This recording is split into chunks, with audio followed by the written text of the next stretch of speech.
الله أكبر.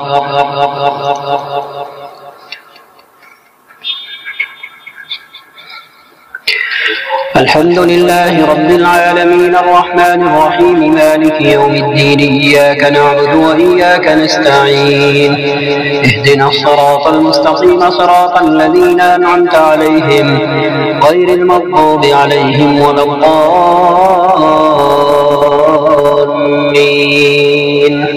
آمين. لن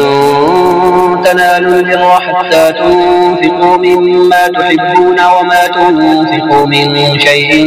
فإن الله به عليم. كل الطعام كان حلا لبني إسرائيل إلا ما حرم إسرائيل على نفسه من قبل أن تنزل التوراة. قل فأتوا بالتوراة فاتلوها إن كنتم صادقين. فمن افترى على الله الكذب من بعد ذلك فأولئك هم الظالمون. قل صدق الله فاتبعوا ملة إبراهيم حنيفا وما كان من المشركين. إن أول بيت وضع للناس للذي ببكة مباركا وهدى للعالمين فيه آيات بينات مقام إبراهيم ومن دخله كان آمنا ولله على الناس حج البيت من استطاع إليه سبيلا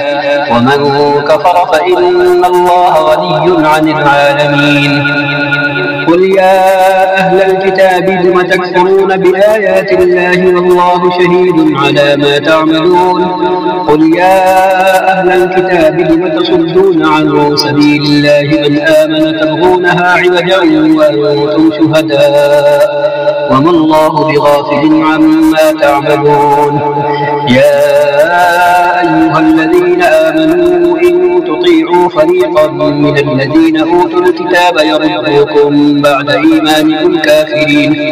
وكيف تكفرون وأنتم تتلى عليكم آيات الله وفيكم رسوله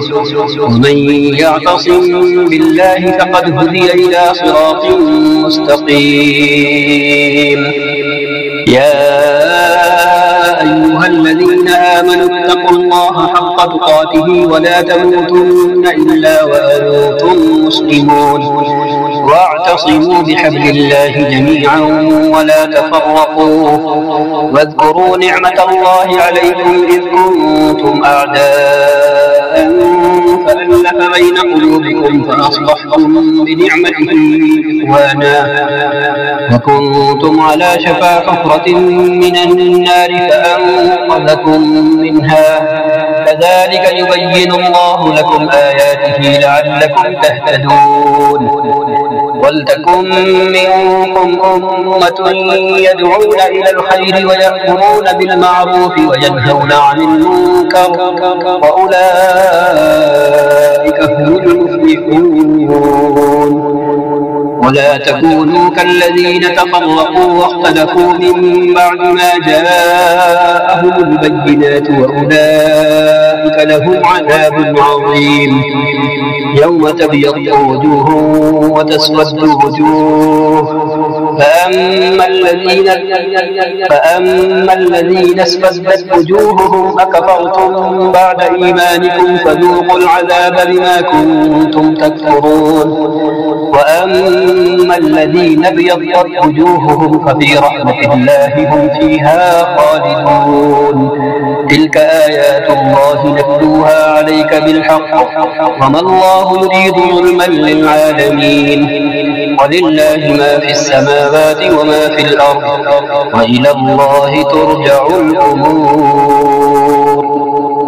كنتم خير أمة أخرجت للناس تأمرون بالمعروف وتنهون عن المنكر وتؤمنون بالله ولو آمن أهل الكتاب لكان خيرا لهم منهم المؤمنون وأكثرهم الفاسقون لن يضروكم إلا أذى وإن يقاتلوكم يولوكم الأدبار ثم لا ينصرون ضربت عليهم الذلة أينما ثقفوا إلا بحبل من الله وحبل من الناس وباءوا بغضب من الله وضربت عليهم المسكنة ذلك بأنهم كانوا يكفرون بآيات الله ويقتلون الأنبياء بغير حق ذلك بما عصوا وكانوا يعتدون ليسوا سواء من أهل الكتاب أمة قائمة يتلون آيات الله آناء الليل وهم يسجدون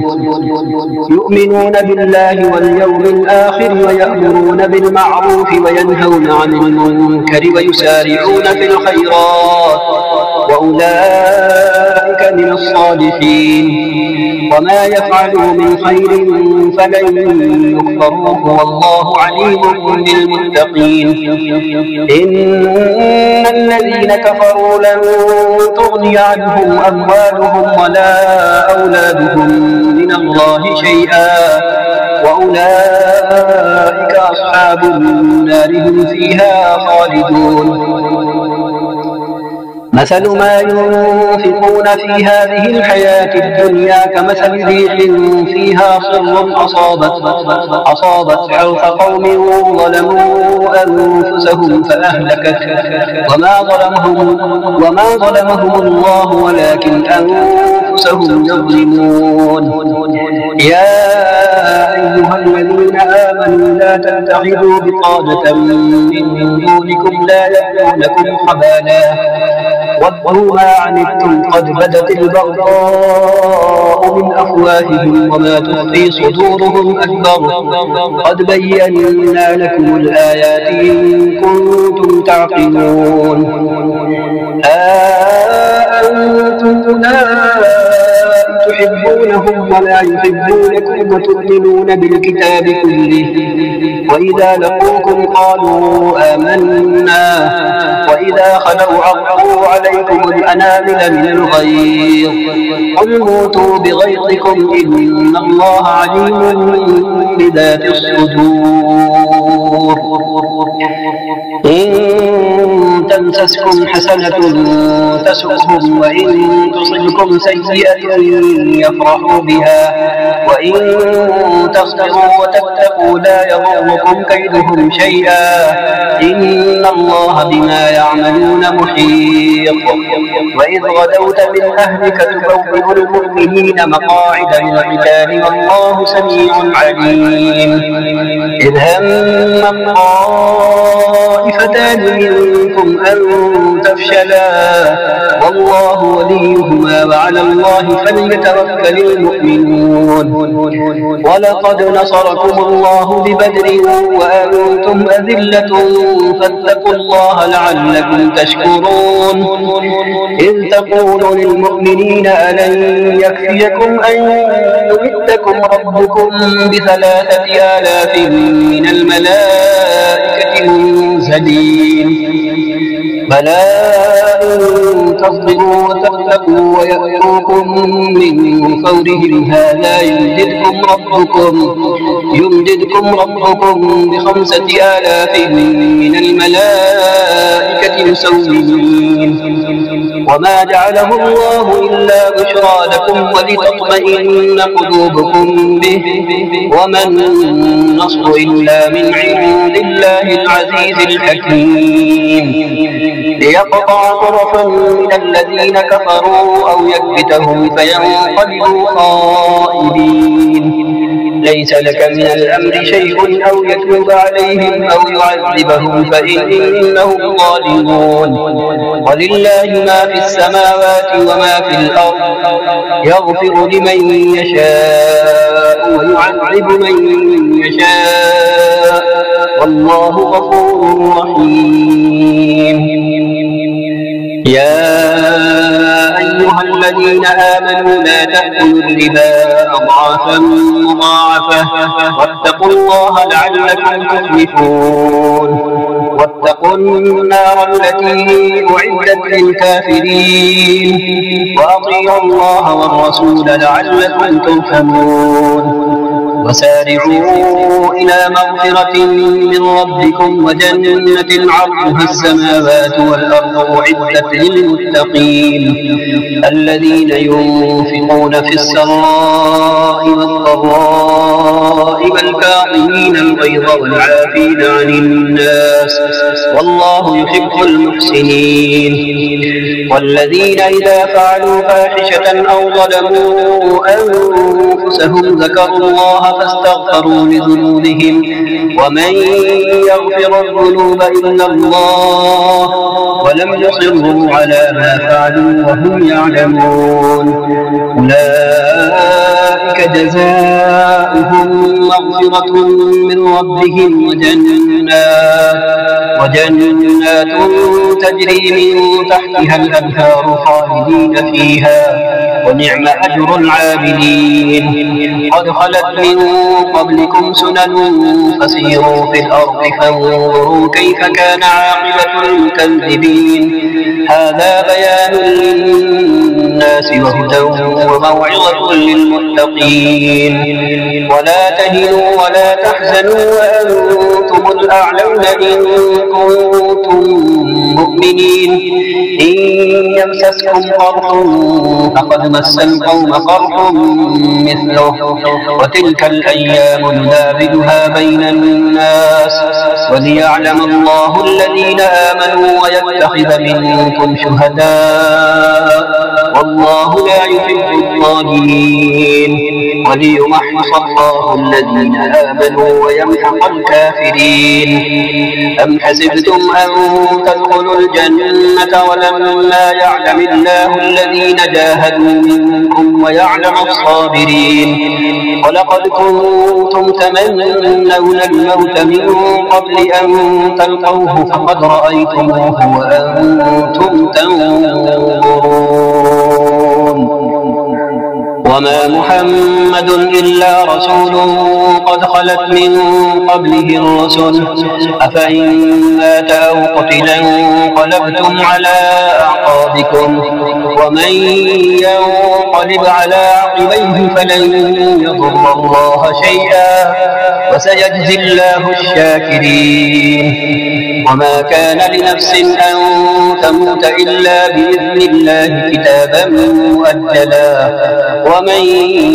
يرد ثواب الدنيا نؤته منها ومن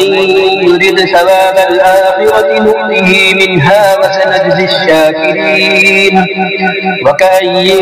من نبي قاتل معه ربيون كثير فما وهنوا لما أصابهم في سبيل الله وما ضعفوا وما استكانوا والله يحب الصابرين وما كان قولهم إلا أن قالوا ربنا اغفر لنا ذنوبنا وإسرافنا في أمرنا وثبت أقدامنا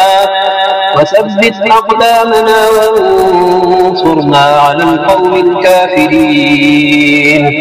فآتاهم الله ثواب الدنيا وحسن ثواب الآخرة والله يحب المحسنين يا أيها الذين آمنوا إن تطيعوا الذين كفروا يردوكم على أعقابكم فتنقلبوا خاسرين فلله مولاكم وهو خير الناصرين سنلقي في قلوب الذين كفروا الرعب بما أشركوا بالله ما لم ينزل به سلطانا ومأواهم النار وبئس مثوى الظالمين ولقد صدقكم الله وعده إذ تحسونهم بإذنه حتى إذا فشلتم وتنازعتم في الأمر وعصيتم من بعد ما أراكم ما تحبون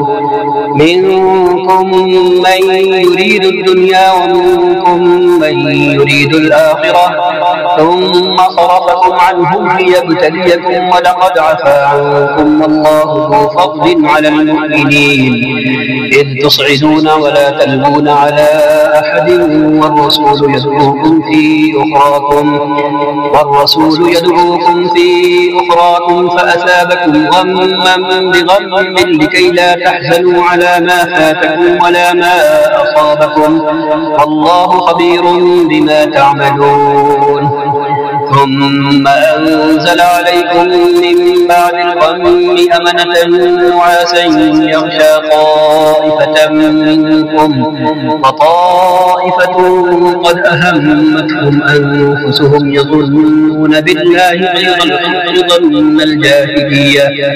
يقولون هل لنا من الأمر من شيء قل إن الأمر كله لله يخفون في أنفسهم ما لا يبدون لك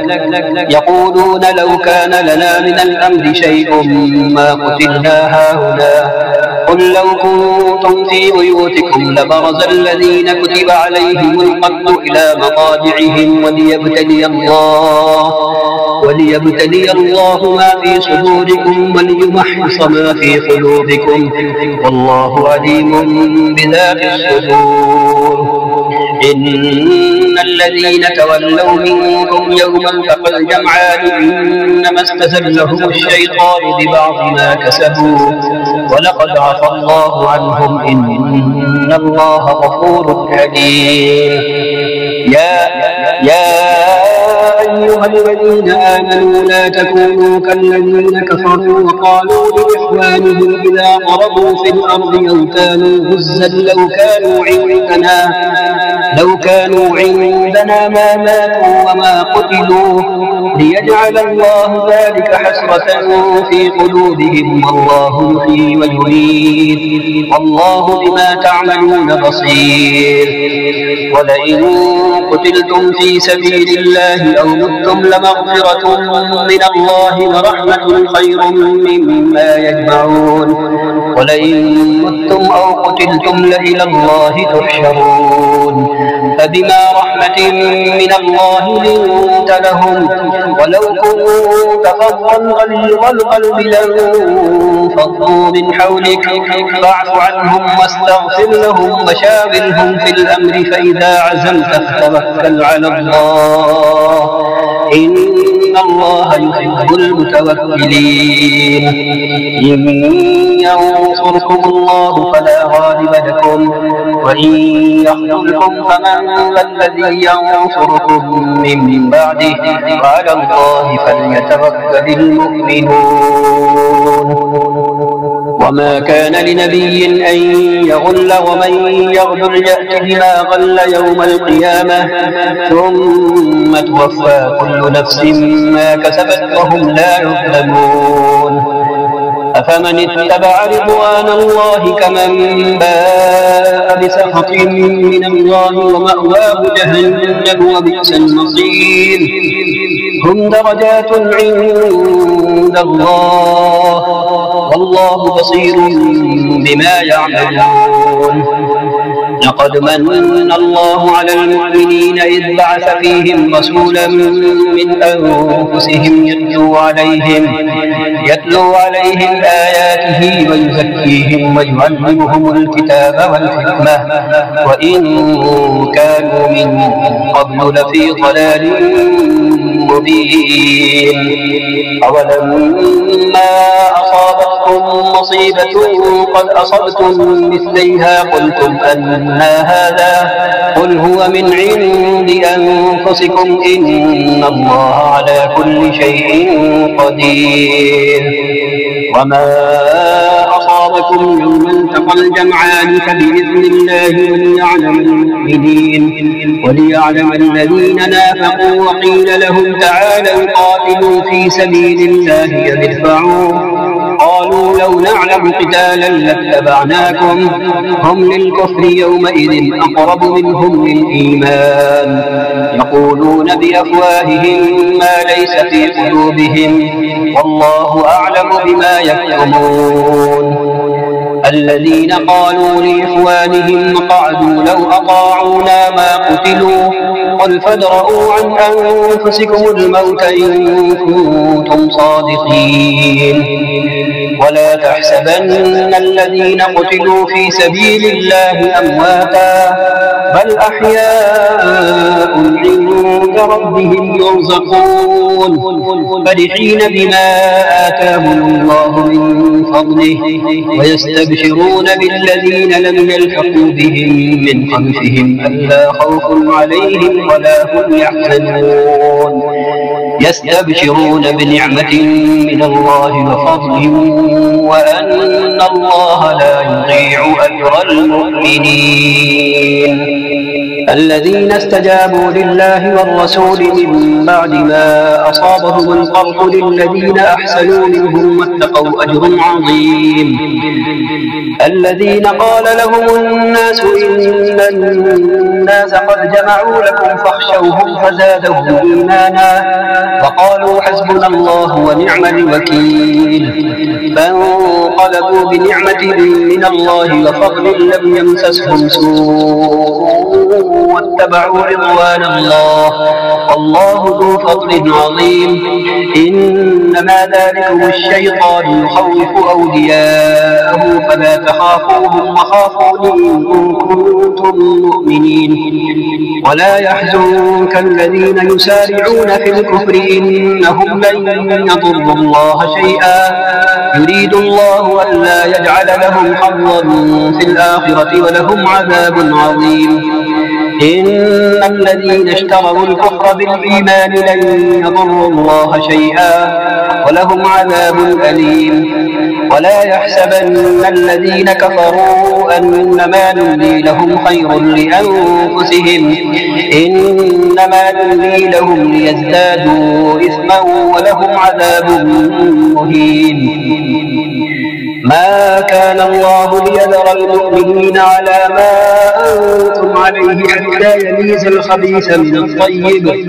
وما كان الله ليطلعكم على الغيب ولكن الله يجتبي من رسله من يشاء فآمنوا بالله ورسله وإن تؤمنوا وتتقوا فلكم أجر عظيم ولا يحسبن الذين يبخلون بما آتاهم الله من فضله هو خيرا لهم بل هو شر لهم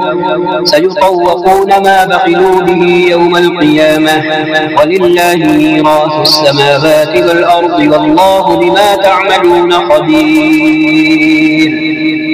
لقد سمع الله قول الذين قالوا إن الله فقير ونحن أغنياء سنكتب ما قالوا وقتلهم الأنبياء بغير حق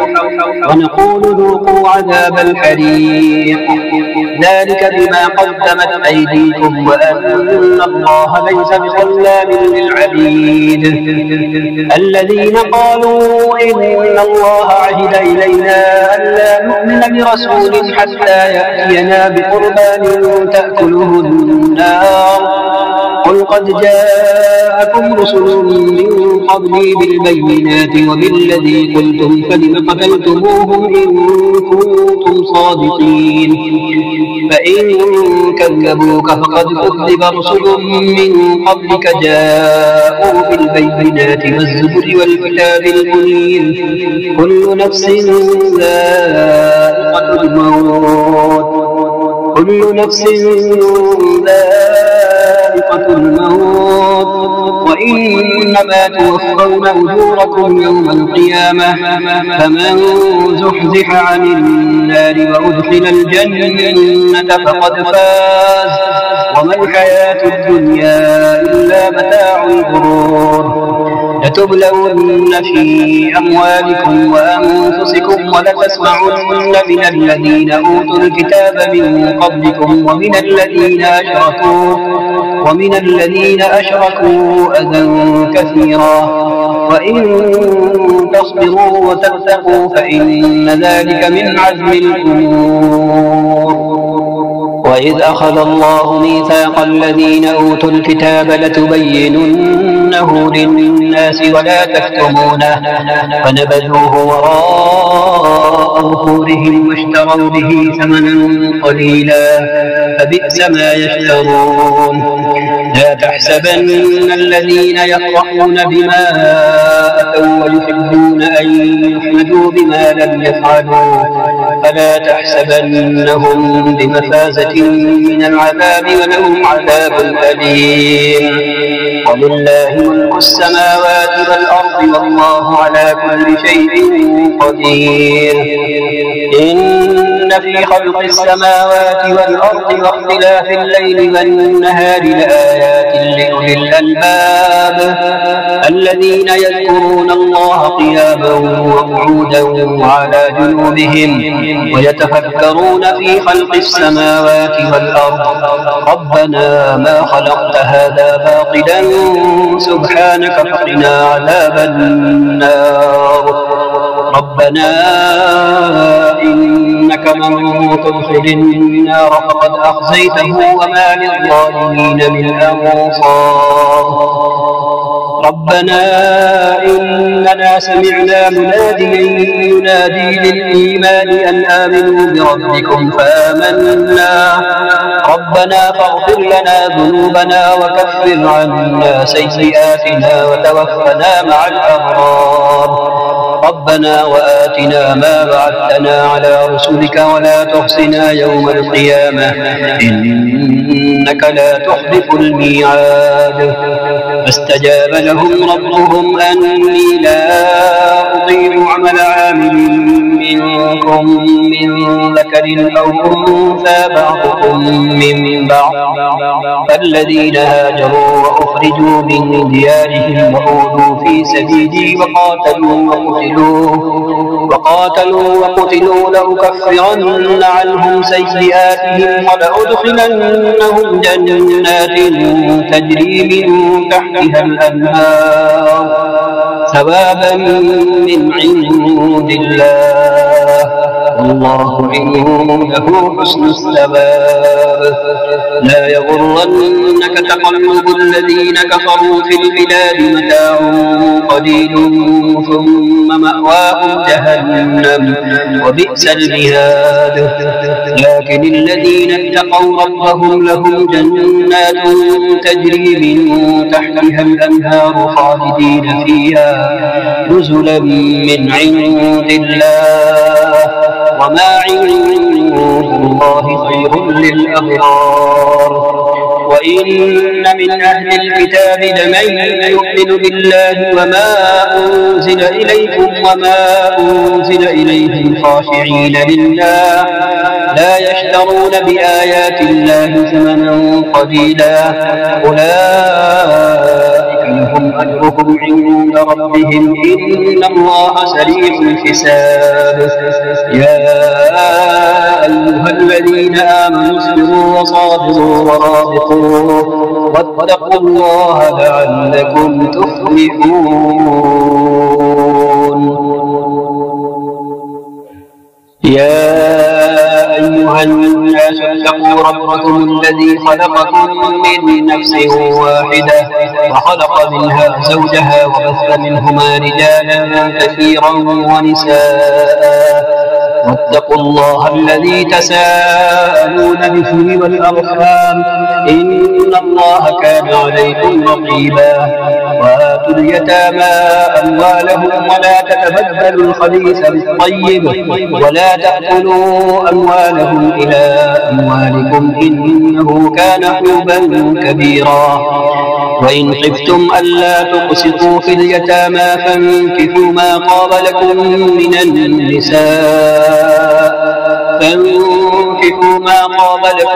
من النساء مثنى وثلاث ورباع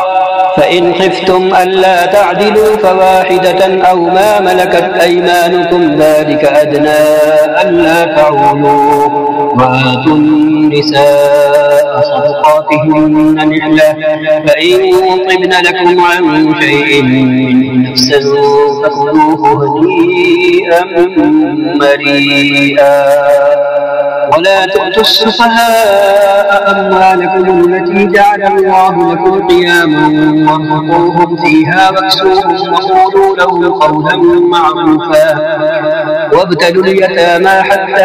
إذا بلغوا النكاح فإن آنستم منهم رشدا فادفعوا إليهم أموالهم ولا تأكلوها إسرافا وبدارا أن يكبروا ومن كان غنيا فليستعفف ومن كان فقيرا فليأكل بالمعروف فإذا دفعتم إليهم أموالهم فأشهدوا عليهم وكفى بالله حسيبا للرجال نصيب مما ترك الوالدان والأقربون وللنساء نصيب مما ترك الوالدان والأقربون مما قل منه أو كثر نصيبا مفروضا وإذا حضر القسمة أولو القربى واليتامى والمساكين فارزقوهم منه وقولوا لهم قولا معروفا وليخشى الذين لو تركوا من قلبهم ذرية ضعافا خافوا عليهم فليتقوا الله وليقولوا قولا سديدا إن الذين يأكلون أموال اليتامى ظلما إنما يأكلون في بطونهم نارا وسيصلون سعيرا يوصيكم الله في أولادكم للذكر مثل حظ الأنثيين فإن كن نساء فوق اثنتين فلهن ثلثا ما ترك وإن كانت واحدة فلها النصف ولأبويه لكل واحد منهما السدس مما ترك إن كان له ولد فإن لم يكن له ولد وورثه أبواه فلأمه الثلث فإن كان له إخوة فلأمه السدس من بعد وصية يوصي بها أو دين آباؤكم وأبناؤكم لا تدرون أيهم أقرب لكم نفعا فريضة من الله إن الله كان عليما حكيما ولكم نصف ما ترك أزواجكم إن لم يكن لهن ولد فإن كان لهن ولد فلكم الربع مما تركن من بعد وصية يوصين بها أو دين ولهن الربع مما تركتم إن لم يكن لكم ولد فإن كان لكم ولد فلهن الثمن مما تركتم من بعد وصية توصون بها أو دين وإن كان رجل يورث كلالة أو امرأة وله أخ أو أخت فلكل واحد منهما السدس فإن كانوا أكثر من ذلك فهم شركاء في الثلث من بعد وصية يوصى بها أو دين غير مضار وصية من الله والله عليم حليم تلك حدود الله ومن يطع الله ورسوله يدخله جنات تجري من تحتها الأنهار خالدين فيها وذلك الفوز العظيم ومن يعص الله ورسوله ويتعد حدوده يدخله نارا خالدا فيها وله عذاب مهين واللاتي يأتين الفاحشة من نسائكم فاستشهدوا عليهن 4 منكم فإن شهدوا فامسكوهن في البيوت حتى يتوفاهن الموت أو يجعل الله لهن سبيلا واللذان يأتيانها منكم فآذوهما فإن تابا وأصلحا فأعرضوا عنهما إن الله كان توابا رحيما إنما التوبة على الله للذين يعملون السوء بجهالة ثم يتوبون من قريب فأولئك يتوب الله عليهم وكان الله عليما حكيما وليست التوبة للذين يعملون السيئات حتى إذا حضر أحدهم الموت قال إني تبت الآن ولا الذين يموتون وهم كفار أولئك أعتدنا لهم عذابا أليما يا أيها الذين آمنوا لا يحل لكم أن ترثوا النساء كرها ولا تعضلوهن لتذهبوا ببعض ما آتيتموهن إلا أن يأتين بفاحشة مبينة وعاشروهن بالمعروف فإن كرهتموهن فعسى أن تكرهوا شيئا ويجعل الله فيه خيرا كثيرا وإن أردتم استبدال زوج مكان زوج وآتيتم إحداهن قنطارا فلا تأخذوا منه شيئا أتأخذونه بهتانا وإثما مبينا وكيف تأخذونه وقد أفضى بعضكم إلى بعض وأخذن منكم ميثاقا غليظا ولا تنكحوا ما نكح آباؤكم من النساء إلا ما قد سلف إنه كان فاحشة ومقتا وساء سبيلا حرمت عليكم أمهاتكم وبناتكم وأخواتكم وعماتكم وخالاتكم وبنات الأخ وبنات الأخت وأمهاتكم اللاتي أرضعنكم وأخواتكم من الرضاعة وأمهات نسائكم وربائبكم اللاتي في حجوركم من نسائكم اللاتي دخلتم بهن فإن لم تكونوا دخلتم بهن فلا جناح عليكم وحلائل أبنائكم الذين من أصلابكم وأن تجمعوا بين الأختين إلا ما قد سلف إن الله كان غفورا رحيما. صدق الله العظيم وصدق رسوله النبي الكريم ونحن على ذلك من الشاهدين وصلى الله وسلم على سيدنا ونبينا محمد خاتم النبيين والمرسلين وعلى آله وصحبه ومن تبعهم بإحسان إلى يوم الدين.